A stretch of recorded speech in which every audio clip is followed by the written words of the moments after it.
Shalom. First and foremost, I want to give all praises, honor, and glory to Yahweh, Bahasham, Yahushai, Bahasham, Racha Kodash.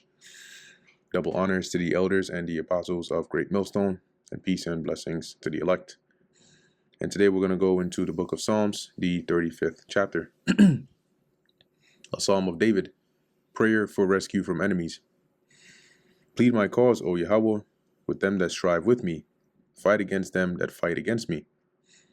Take hold of shield and buckler and stand up for mine help. Right, so basically, shield and buckler, going into like weapons of war, right, of defense. So he's basically saying, Lord, gird up your weaponry, and your shield, and stand up and defend me, right, fight for me. Draw out also the spear and stop the way against them that persecute me. When you stop the way, you're defending, right? Like if there's a certain path, you stand in the way and you fight against anybody that comes through. And David is here saying, Lord, stand in the way, right? Protect me. Say unto my soul, I am thy salvation. Let them be confounded and put to shame that seek after my soul. Let them be turned back and brought to confusion that devise my hurt. Turn back is to cause them to retreat, right? So basically, the enemies, right? Let them be put to shame. Right, let them come in there, thinking that they're about to get an advantage, and then, be overwhelmingly destroyed by your power, Lord. Anybody that devises or plans my hurt or harm, let them be as chaff before the wind. And chaff is like husk, and husk can easily be blown away by the wind. So that's what David is saying here. Let my enemies be. It's like let them be likened unto chaff that is, blown away in the wind. And let the angel of the Lord Yahweh chase them, all right, or put them to flight. Let their way be dark and slippery. And if your way is dark and slippery, that means what? That you're going to fall. Because one, you can't see where you're going. And two, you don't have a footing. So let their way be dark and slippery. Let the angel of the Lord persecute them. And here David is asking for the Lord to send his angels to protect him and to basically harm or destroy his enemies. And that is, the same with us, right? We pray for the Lord, to protect us via his holy angels, which he does, and he's going to do. I believe that's in Daniel 12, right? That Michael, the great prince, which standeth for the children of thy people, shall stand up. Verse 7, for without cause have they hid from me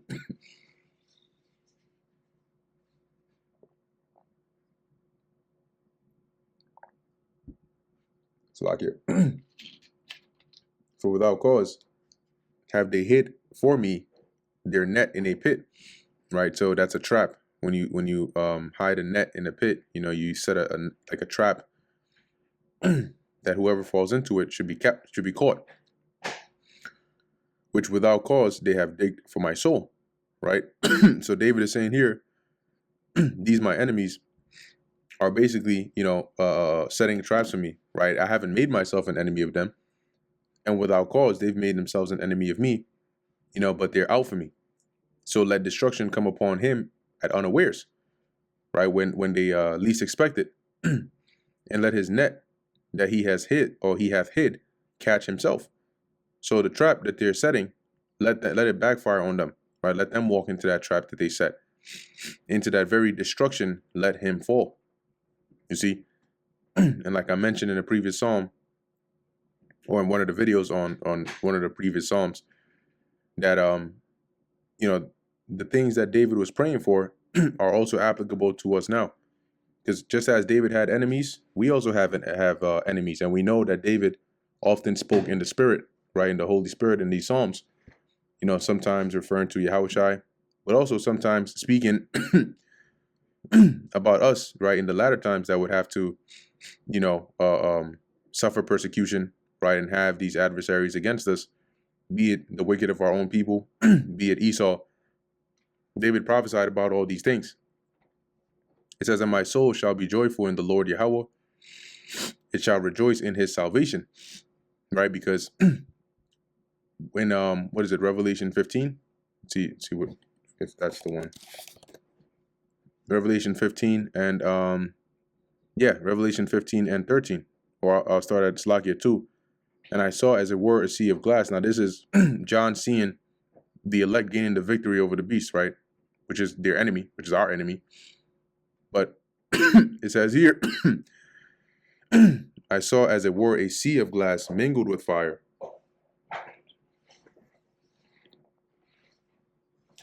Slakia, so it looked, that was him looking through the firmament, right down at the destruction. And them that had gotten the victory over the beast, which are who? The elect. And over his image and over his mark and over the number of his name, stand on the sea of glass, having the harps of God. And they sing the song of Moses, the servant of God, and the song of the Lamb, saying, great and marvelous are thy works, Lord God Almighty, just and true are thy ways, thou King of saints. So this was them also rejoicing, right, in the Lord, in his what? In his salvation. Verse 10, all my bones shall say, Yahweh, who is like unto thee? Meaning I'm going to rejoice with my whole heart, with my whole essence, you know, glorifying you, right? Who is like unto, unto you, which delivers the poor from him that is too strong for him. And right now we're likened unto the poor. And our adversary, this devil with his military, right? His power, his technology, you know, they're too strong for us, right? We can't win against them, not by ourselves, but through Yahushua we've gained that victory. Yea, the poor and the needy from him that spoileth him. False witnesses did rise up. They laid to my charge things I knew not. Okay, and this is also a prophecy, right, that was fulfilled in Yahushua. And let's get that account here in the book of Matthew, chapter 26, verse 59. It says, now the chief priests and elders and all the council sought what? False witness against Yahushua to put him to death, but found none. Yea, though many false witnesses came, yet found they none. At the last came 2 false witnesses. See, so going back to Psalm 35 and 11, false witnesses did rise up. They laid to my charge things I knew not, right? Things that the Lord was not guilty of. They said, nope, he is. Right, verse 12, they rewarded me evil for good to the spoiling of my soul. But, you know, you can also see that, you know, because that did also happen to Yahushua. Because what was the good that he was giving them? The word, the way back to salvation, the truth. But what did he get rewarded in return? Evil. He was put to death.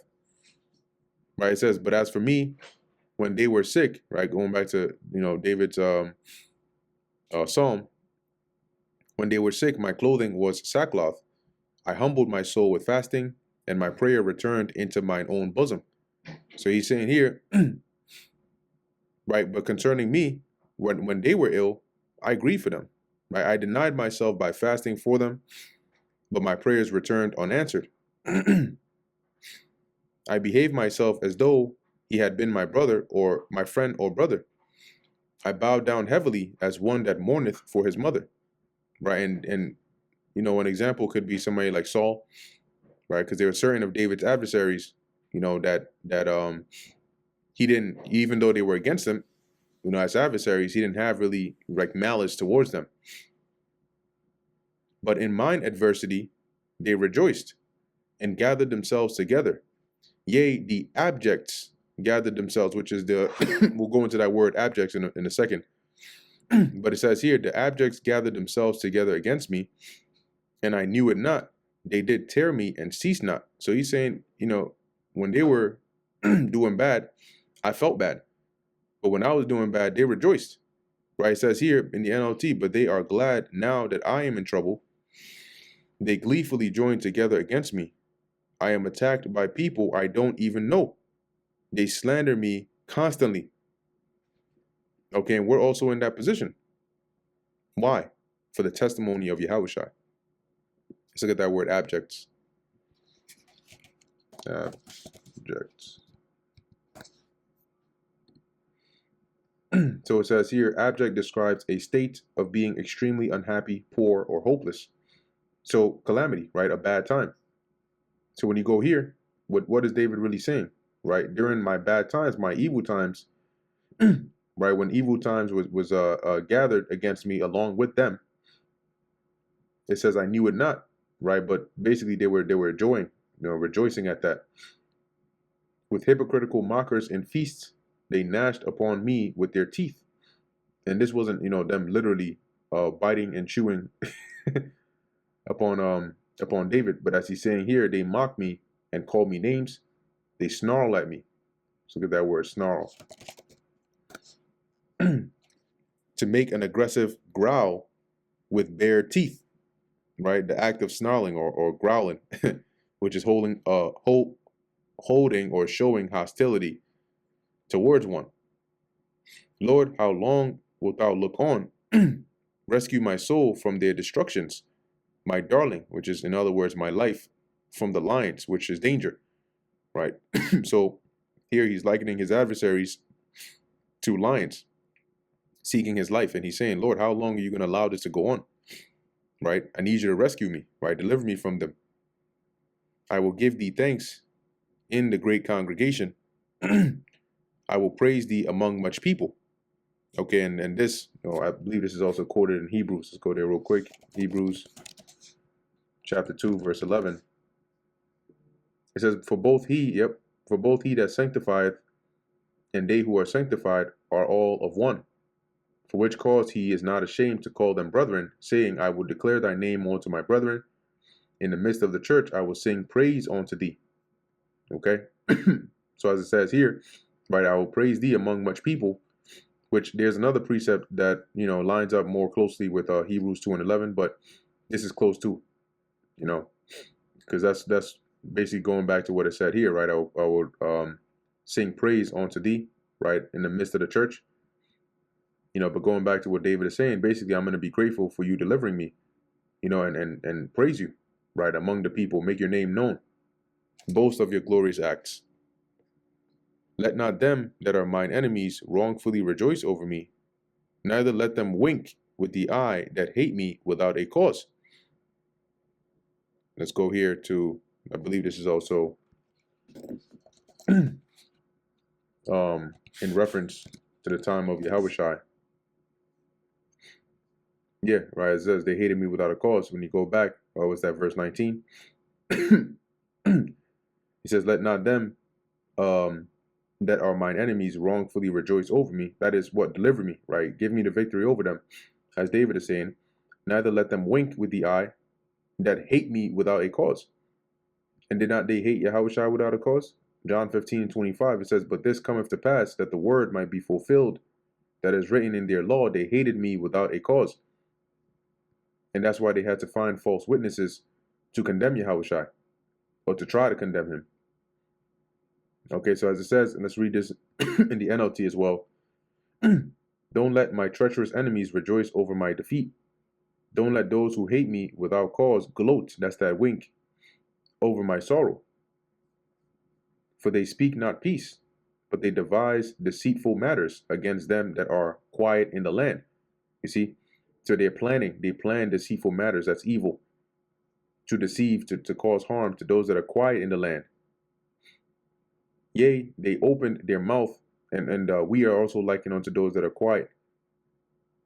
But they're going back to Micah 2 and 1, right? They devise iniquity upon their beds. Majority of the people at the end, like the targets in their plans, are against us. Yea, they opened their mouth wide against me and said, aha, aha, our eye hath seen it. Right? That's that rejoicing against me. They shout, aha, aha, with our own eyes, we saw him do it. And in this case, let's actually look at that word in the NIV, sneer.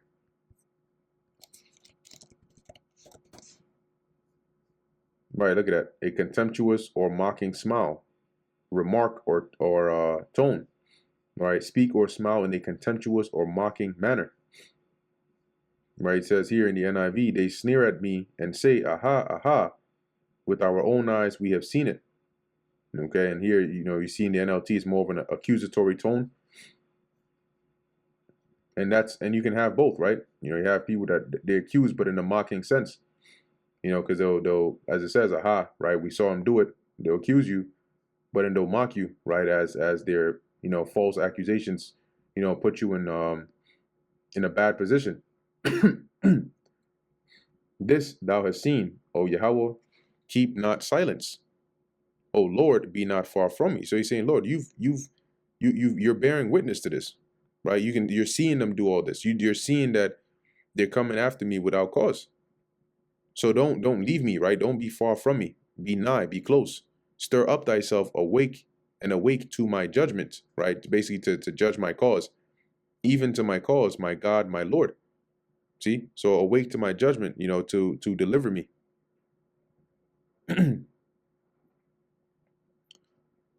It says here, judge me, O Yahweh my God, according to thy righteousness, and let them not rejoice over me.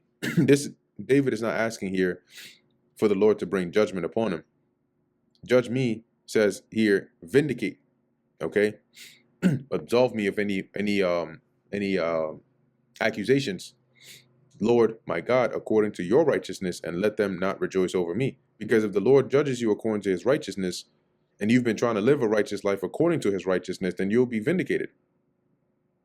Let them not say in their hearts, aha, or ah, so would we have it. Let them not say we have swallowed him up. So don't give them the edge or the ability, you know, to speak boastfully or reproachfully against me. Like, see, don't let them say, look, we got what we wanted, right? That is basically the demise here of David. Now we will eat him alive. That's not literal. What it means is that we'll get the advantage over him, right? He's at our mercy.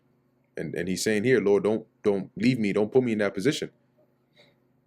See, he had a lot of adversaries. He had a lot of people that had it out for him, you know, and not as many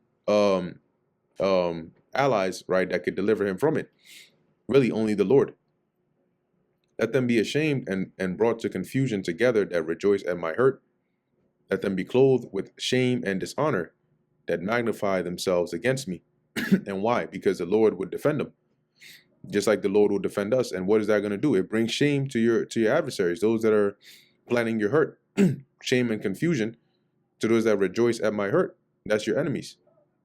Okay, let them be clothed with shame and dishonor. Let that, you know, wrap them up in shame and dishonor. Let them shout for joy and be glad, and that favor my righteous cause. See, but those that favor my cause, those that are righteous, my companions, let them rejoice. Yea, let them say continually, let the Lord be magnified. Why? Because the Lord delivered, you know, if the Lord delivers one that is righteous, the rest of the righteous rejoice at it, right? Which hath pleasure in the prosperity of his servant. And and my tongue shall speak of thy righteousness and of thy praise all the day long. And then we're also speaking of the righteousness and praise of the Lord all the day long, right? Continuously, what does it say in Isaiah 62? Keep not silence. So we're constantly speaking of the righteousness of the Lord in the earth. And that brings us to the end of the book of Psalms, 35th chapter. Lord willing, that was edifying to the elect. In closing, I want to give all praises, honor, and glory to Yahweh, Bahasham, Yahweh Shai, Bahasham, Racha Kodash. Until next time, Shalom.